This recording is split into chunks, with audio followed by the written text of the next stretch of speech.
성문은 불탔더라.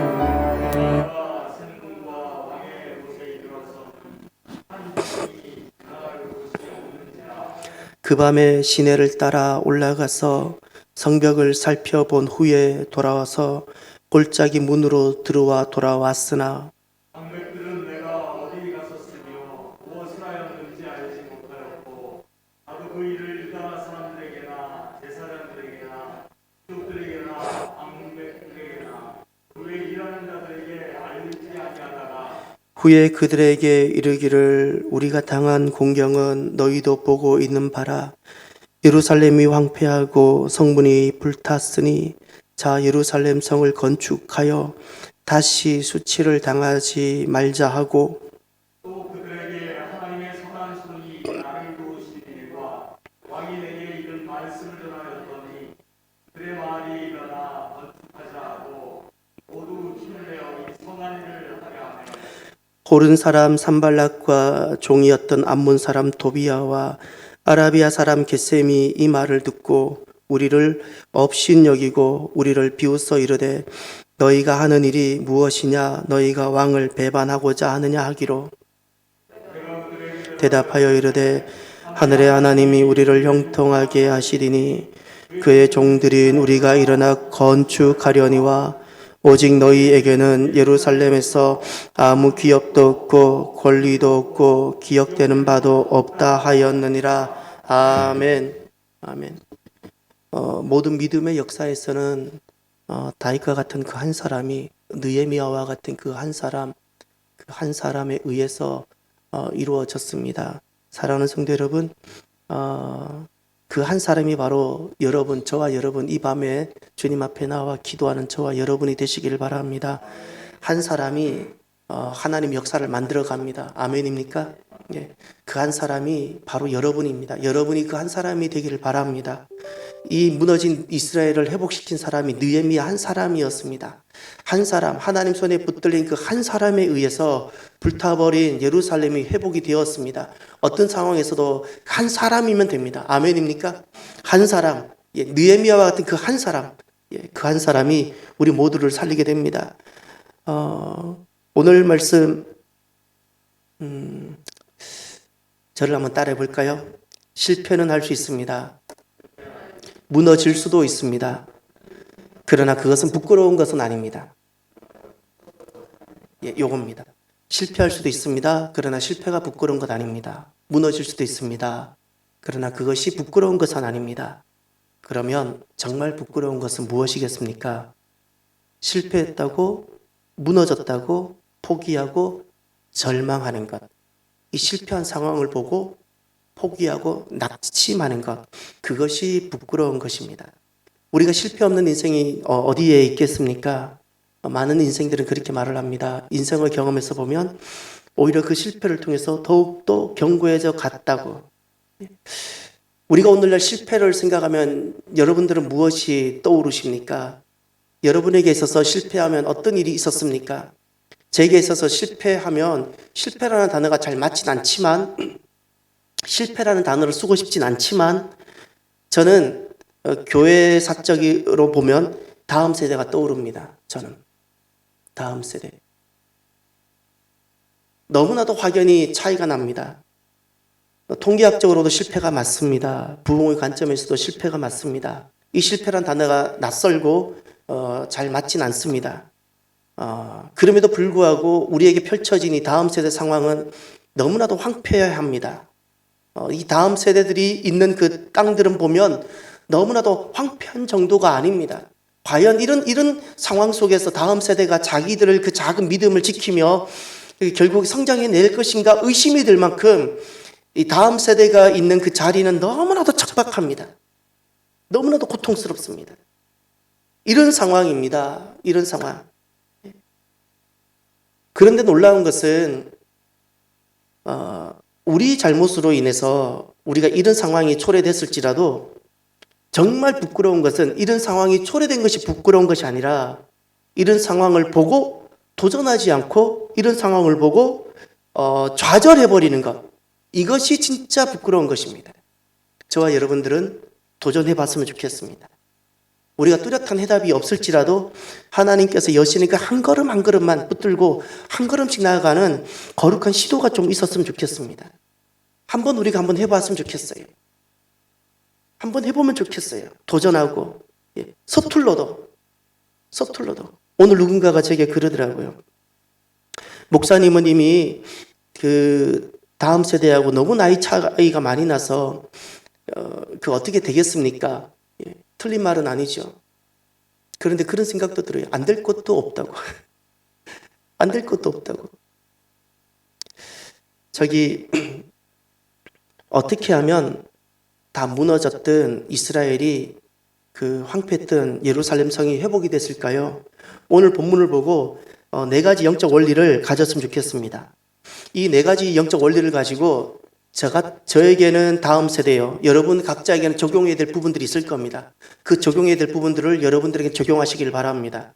첫 번째, 어떻게 우리가 실패의 자리에서 좌절하지 않고 다시 도전하고 서툴러도 한번 시도해 볼 수 있을까요? 그러려면 인간의 의지가 아닙니다. 첫 번째 있어야 됩니다. 그림을 품으십시오. 그림 품기입니다. 그림을 품으십시오. 그림이란 도대체 무엇일까요? 11절 12절을 보십시오. 내가 예루살렘에 이르러 머무른 지 사흘 만에 내 하나님께서 예루살렘을 위해 무엇을 할 것인지 내 마음에 주신 것을 내가 아무에게도 말하지 아니하고 밤에 일어나 몇몇 사람과 함께 나갈새 내가 탄 짐승 외에는 다른 짐승이 없더라. 아멘. 여기 이제 느헤미야가 막 예루살렘에 도착했습니다. 그리고 3일이 지났습니다. 도착한 지 며칠 되지 않았을 때 12절을 보세요. 무엇을 했는지. 내 마음에 주신 것이에요. 누가? 하나님께서. 무엇을 위해? 무너진 예루살렘에, 황폐해진 예루살렘을 위해 무엇을 할 것인지 주님께서 내게 주신 것이 있다는 거예요. 내 마음에 주신 것. 주님께서 내 마음에 주시면 그것이 그림이 됩니다. 주님께서 내게 말씀하세요. 단순히 말씀으로 머무르지 않습니다. 그림이 됩니다. 정말 말씀은 내게 그림을 그리게 합니다. 말씀은 비전이 되게 합니다. 정말 하나님 말씀이 내게 임하면 나도 모르게 그림이 그려집니다. 느헤미야는 그림을 품고 온 겁니다. 주님께서 내 마음에 주신 말씀이 있었어요.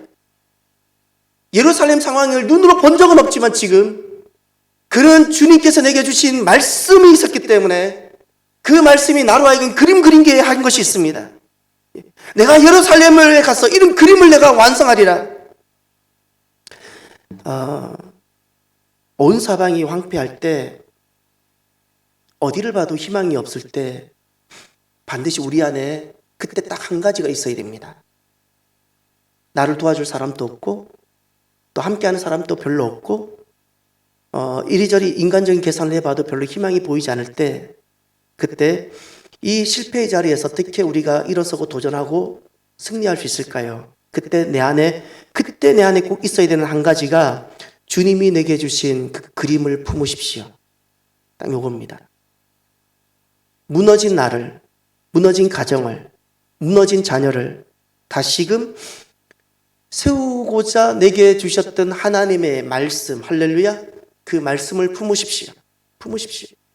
하나님이 계시지 않습니까? 저는 이것은 아침에 해가 뜨는 것보다 제게는 너무나도 분명한 사실이요 진실입니다.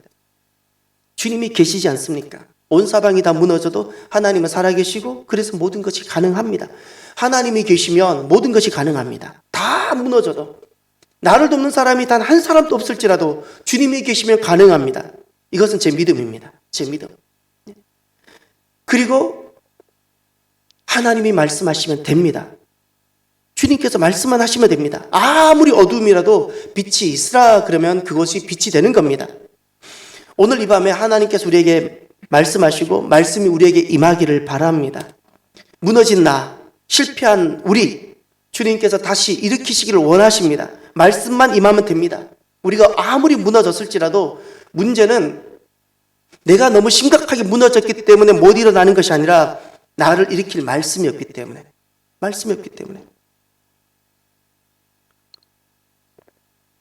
오늘 이 밤에 우리 안에 너무나도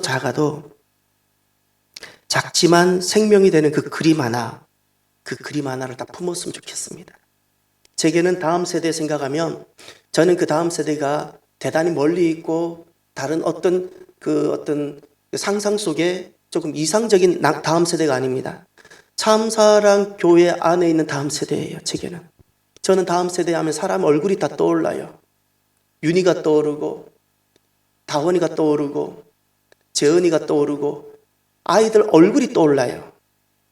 그래봐야 지금 제가 다 주소록을 펼쳐놓고 내가 이름을 불러봐야 될 아이들이 이번에 비전스쿨을 준비하기 위해서 아무리 찾아내도 가슴이 아픈 것은 10명이 안 된다는 사실이에요. 10명이. 10명이 되지 않아요. 아무리 작을지라도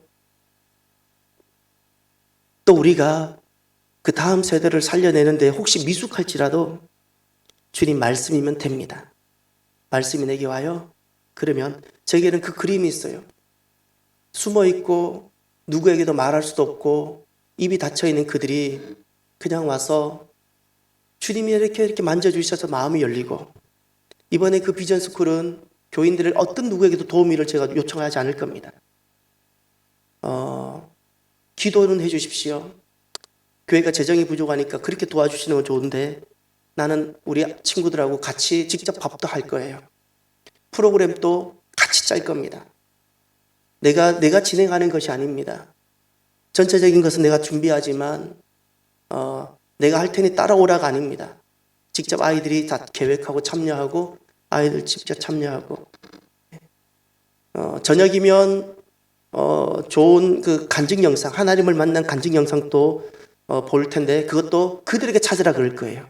그들에게 찾으라고. 다니엘 기도에 있었던 그 수많은 좋은 영상들 많아요. 그 중에서 너희들이 듣고 싶은 거 찾으라고. 그걸 같이 보고 우리 또 같이 기도하자고. 중요한 것은 나는 그들과 대화를 하고 싶고 나는 그들과 만나고 싶어요. 주님의 마음을 가지고, 아버지 마음을 가지고. 그러면서 제가 갖고 있는 그림은 그거예요. 그들이 교회를 와도 말할 사람이 없어요. 교회를 와도 그들이 말할 사람이 없는 거예요. 기존에 있는 아이들이나 어쩌다 나온 아이들은 말 한마디 없는 이 참사랑교회, 이 비참한 현실, 이것을 아무도 아파하지도 않는 또 이것도 너무 마음이 아프고, 그러나 그곳에서 제가 해주고 싶은 것은 짧은 2박 3일, 마음 같으면 3일 5일 붙들고 있고 싶은데 짧은 2박 3일이지만 그들이 우리가 마음을 열어도 되는 사이구나를 갖게 해주고 싶어요. 내가 이 세상에서 예수님을 믿고 살아도 되는구나로 한 번이라도 느끼게 해주고 싶어요. 내가 예수님을 정말 믿고 살아도 되겠구나. 정말 예수님을 믿고 살아도 되겠구나. 이것을 한 번이라도 느끼게 해주고 싶어요. 한 번이라도. 제가 갖고 있는 그림이 그거예요. 먼저 그림을 품었으면 좋겠어요. 그리고 두 번째, 실패는 할 수 있지만 그것이 부끄러운 것은 아닙니다. 그러나 어떻게 하면 우리가 다시금 도전하고 일어설 수 있을까요? 두 번째가 현실을 리서치하십시오. 13절 14절을 보십시오. 그 밤에 골짜기 문으로 나가서 용정으로 분문에 이르는 동안 내 보니 예루살렘 성벽이 다 무너졌고 성문은 불탔더라. 앞으로 나아가 샘문과 왕의 못에 이르러서는 탄 짐승이 지나갈 곳이 없는지라. 아멘. 여기까지 보시면 먼저 드려진 제가 나누어준 자료가 있죠. 자료를 한번 보십시오. 자료를 보시면 먼저 그 느헤미야 시대 때 느헤미야가 회복한 성벽이 여기 등장합니다. 그리고 그 성벽마다 출입문이 있는데, 자 먼저 제가 찾아보라는 것을 찾아보십시오. 제가 성경을 보고 여러분에게 하나씩 말씀드려 볼 테니까 어디에 있는지. 참고로 여기 한번 보세요. 제가 이게 그냥 우린 평면도로 보이니까 잘 느낌이 안 올 텐데 여기가 남쪽이고 북쪽이고 남쪽이 여기가 제일 낮습니다. 여기서부터 이렇게 오르막이에요. 다 오르막이에요. 여기가 과거 여기가 성전이었고 이 자리가 무슨 타작 아라우나 타작 마당이 바로 이 자리에 있었어요. 그리고 아브라함이 이삭을 번제드렸던 자리도 바로 이 자리였었어요. 그리고 여기는 다 경사고 여긴 평지예요. 여기는 다 경사로 쭉 올라가는 것인데 여기를 다윗성이라 불렀어요. 여기를 다윗성. 여기가 제일 낮은 곳입니다. 그러면 이제 보세요. 여기는 기드론 시내라고 큰 시내 동쪽이 있고 여기가 이제 감람산이 있고 여기는 무엇인가니 흰놈의 골짜기는 이쪽으로 있어요. 흰놈의 골짜기는 이렇게 있는 게 흰놈의 골짜기고, 여기는 무엇인가? 여기 왜 골짜기 문이 있나? 여기는 포이라고 들어가는 골짜기가 하나 있어요. 포이레넨가? 요 골짜기가 하나 있습니다. 골짜기. 요 골짜기. 여기도 골짜기. 그래서 이제 자세히 보세요. 히브리어로 보면 남쪽에서 북쪽으로 보면 예루살렘이 성이 어떻게, 여기서 딱 보면 이렇게 W자처럼 보여요. W자. 골짜기가 이렇게 세 개가 있어요. 골짜기가. 여기는 감람산, 여기는 성전산, 여기는 시온산이에요. 산이 세 개가 있고 골짜기가 세 개가 있는데 가운데 골짜기는 잘 안 보여요. 그래서 영어로 보면 W인데 이것을 히브리어로는 쉰이라고 발음합니다. 쉰. 그래서 아주 중요한 단어인데, 쉐마 할 때도 바로 그 단어가 들어가는 거예요. 쉐마 할 때도. 그래서 이스라엘 사람들은 신앙 고백을 W자인 그 쉰으로 발음하는 거예요. 쉰. 그걸 쉐마입니다. 이게 쉰자입니다. 이스라엘, 예루살렘은 쉰자로 되어 있는 겁니다. 이렇게. 이게 다 골짜기를 가지고 성벽이 만들어졌는데, 다윗 시대 때하고 그때는 다 여기까지만 있고, 기드론 쪽으로는 개발이 안 된 겁니다. 이런 상태입니다. 이제 제가 성경을 보고, 이제 제가 하나씩 말씀드려 볼 테니까 이제 찾아보십시오. 제일 먼저 오늘 느헤미야가 밤에 아무도 없을 때 제일 먼저 짐승을 타고 나간 것이 골짜기 문입니다. 자, 골짜기 문이 어디 있는가를 찾아보십시오. 찾으셨죠?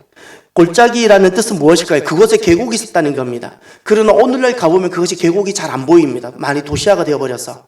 그러나 자세히 이런 공부를 하고 가면 그곳이 작은 계곡이 있었을 거라고 추정되는 증거들이 보입니다. 예, 그 다음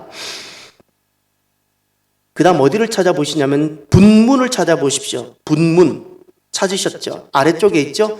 분문은 요즘도 이스라엘 성지순례 가면 덩 게이트라고 있습니다. 그 덩은 우리나라 발음하고 너무 똑같습니다. 우리도 화장실에 갔을 때 쓰는 단어, 그 단어도 영어에서는 덩이라 발음합니다.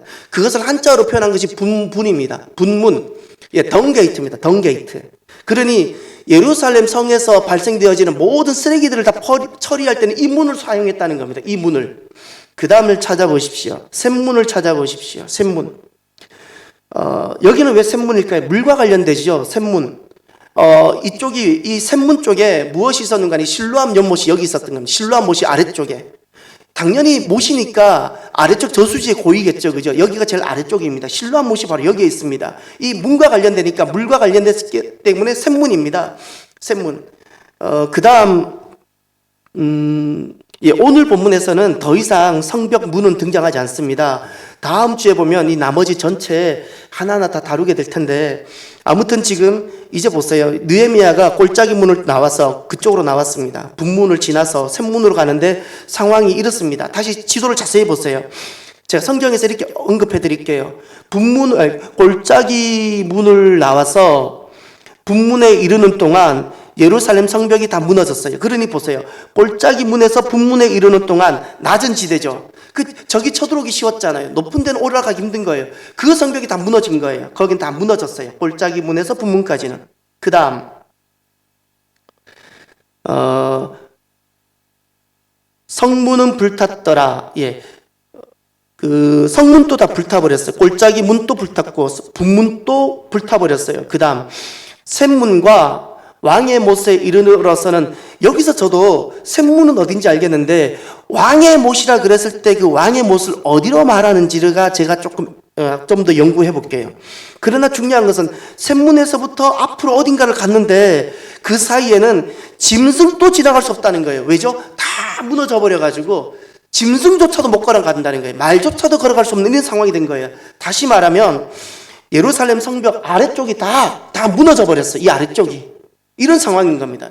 성문은 다 불타버렸고, 예, 이런 상황들. 지금 이제 다시금 말씀으로 돌아와 보십시오. 정리하면 이런 겁니다.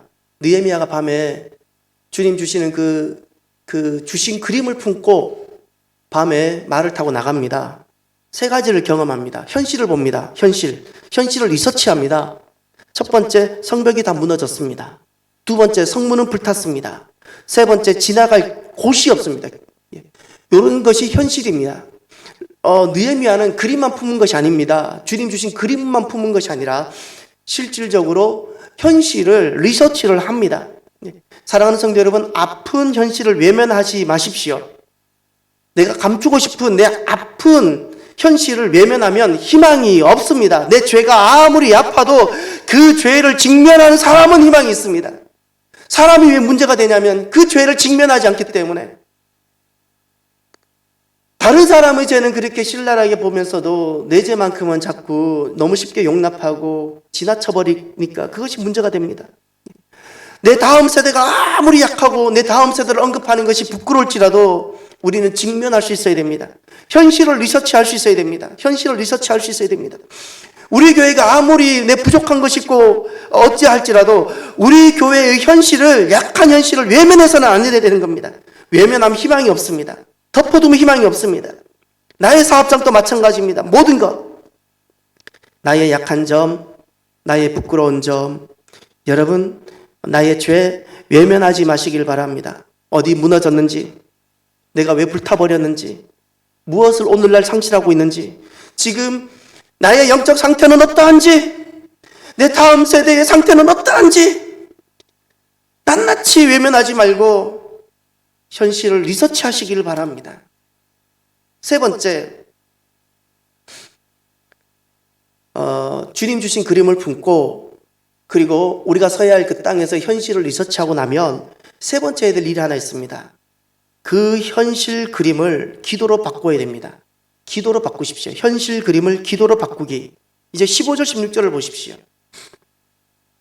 그 밤에 시내를 따라 올라가서 성벽을 살펴본 후에 돌아서 골짜기 문으로 들어와 돌아왔으나 방백들은 내가 어디 갔었으며 무엇을 하였는지 알지 못하였고 나도 그 일을 유다 사람들에게나 제사장들에게나 귀족들에게나 방백들에게나 그 외에 일하는 자들에게 알리지 아니하다가.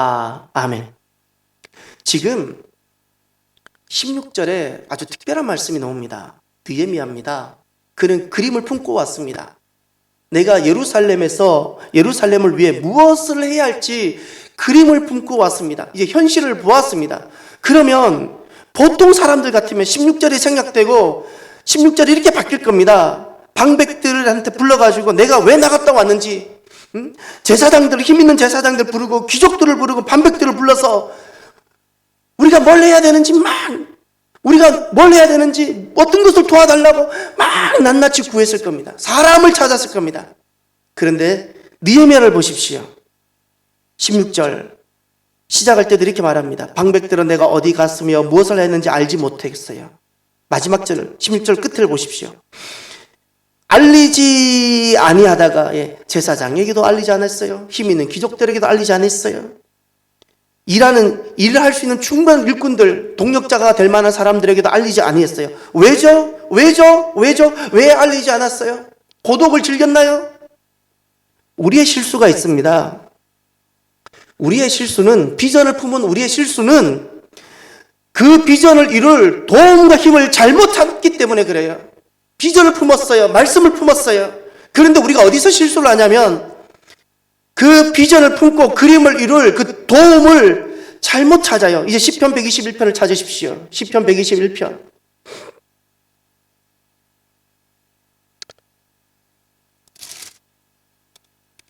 시편 121편을 가셔서 저와 여러분이 함께 봅시다. 느헤미야는 이 시편 121편, 이 성전에 올라가는 이 고백이 그에게 있었습니다. 내가 산을 향하여 눈을 들리라. 나의 도움이 어디서 올까? 나의 도움은 천지를 지으신 여호와에게서로다. 아멘. 도움이 어디서 온다고 주님 말씀합니까? 여호와라고 말씀합니다. 도움을 하나님으로 잡는 겁니다. 도움을 하나님으로 잡는 겁니다. 우리의 도움은 하나님입니다. 그럼 우리가 하나 정리를 하고 넘어가야 됩니다. 그러면 우리 곁에 있는 사람은 어떤 존재입니까? 왜 사람을 먼저 도우미로 삼으면 안 됩니까? 여러분, 우리 곁에 있는 사람은 아무리 좋아도, 아무리 실력이 있어 보여도 하나님께서 그를 쓰실 때까지 기다리십시오. 하나님의 도구가 되어져야 돼요. 아멘입니까?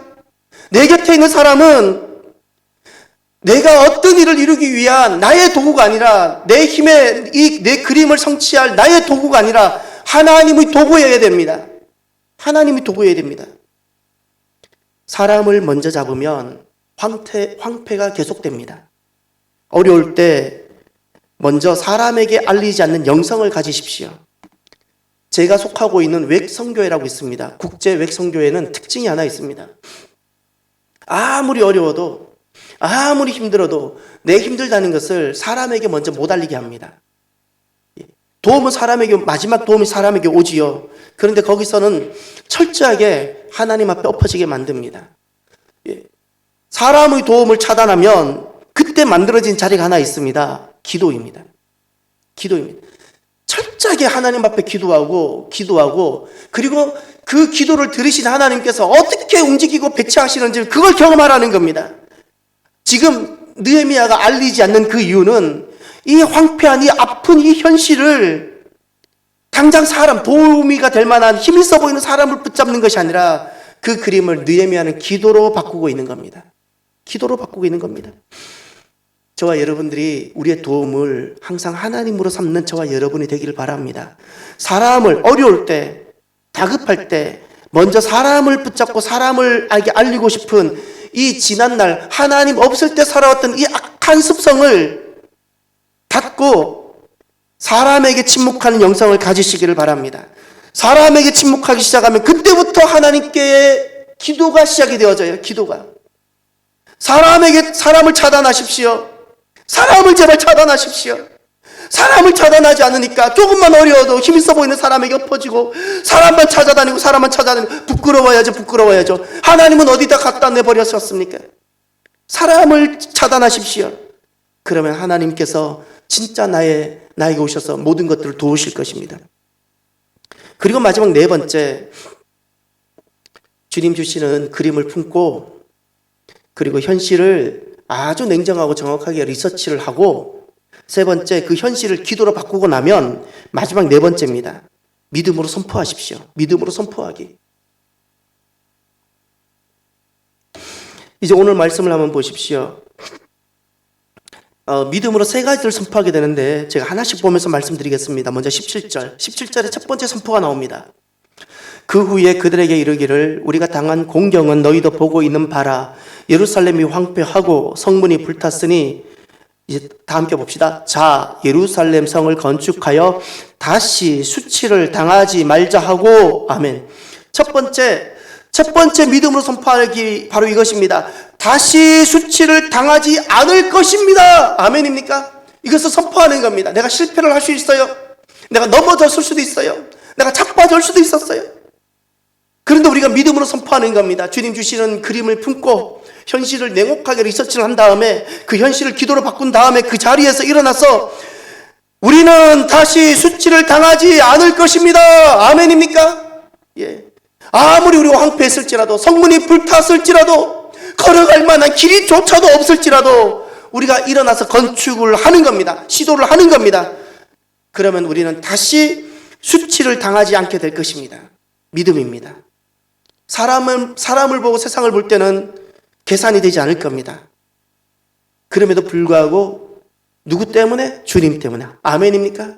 우리 다음 세대가 너무나도 척박해졌을지라도 우리가 믿음으로 다시 일어나서 나아가면 우리 다음 세대 이 수치가 지워지고 다시는 수치를 당하지 않게 될 것입니다.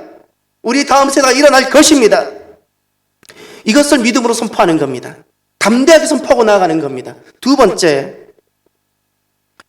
18절을 보십시오.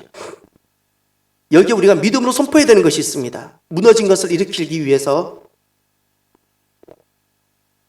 또 그들에게 하나님의 선한 손이 나를 도우신 일과 왕이 내게 이른 말씀을 전하였더니 그들의 말이 일어나 건축하자 하고 모두 힘을 내어 이 선한 일을 하려 하매. 아멘.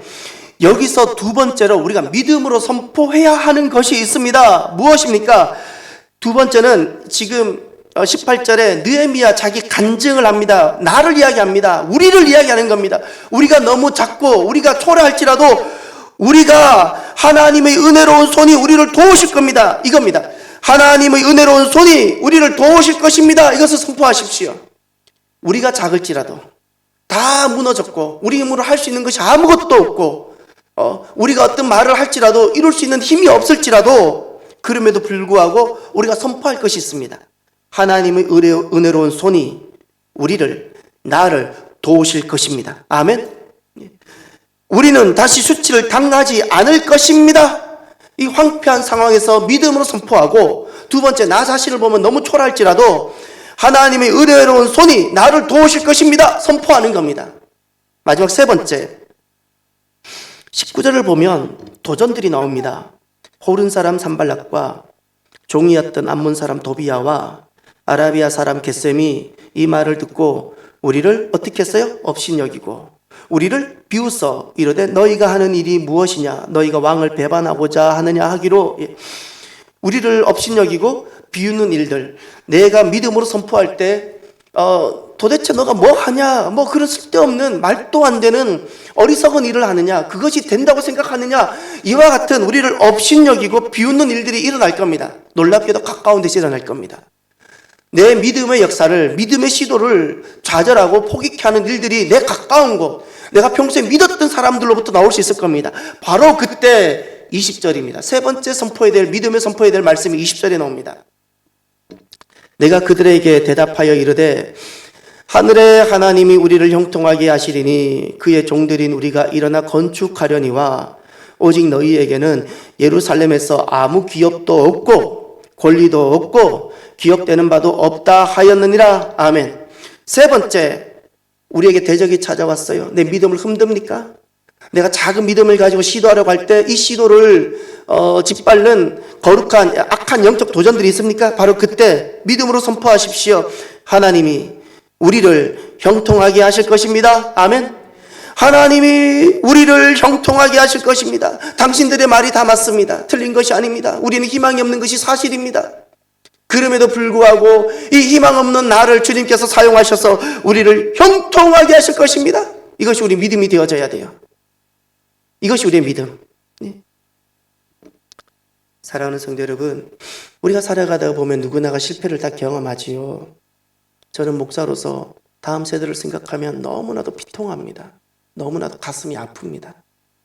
우리가 처해 있는 자리에서 실패가 있는데 우리가 그 주님께서 주신 그림을 품고 현실을 아프지만 아주 냉혹하리만큼 진단하고 리서치를 하고, 그리고 그것을 사람을 찾아가고 인간적인 방법을 쓰는 것이 아니라 하나님 앞에 나아가서 기도로 바꾸고, 그리고 믿음으로 선포해서 황폐한 그 자리가 도리어 부흥의 자리가 되게 하는 저와 여러분이 되기를 주의 이름으로 축원합니다.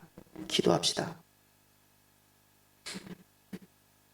이 시간 오늘 주신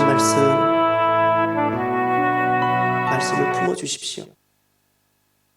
이 시대에 필요한 것은 다음 세대를 위한 느헤미야 한 사람이 필요하고, 무너져가고 있는 하나님 백성들의 가정을 위한 한 사람이 필요하고, 교회를 위해서도 한 사람이 필요하고, 정말 하나님께 붙들림 받은 한 사람이 필요한 이때입니다.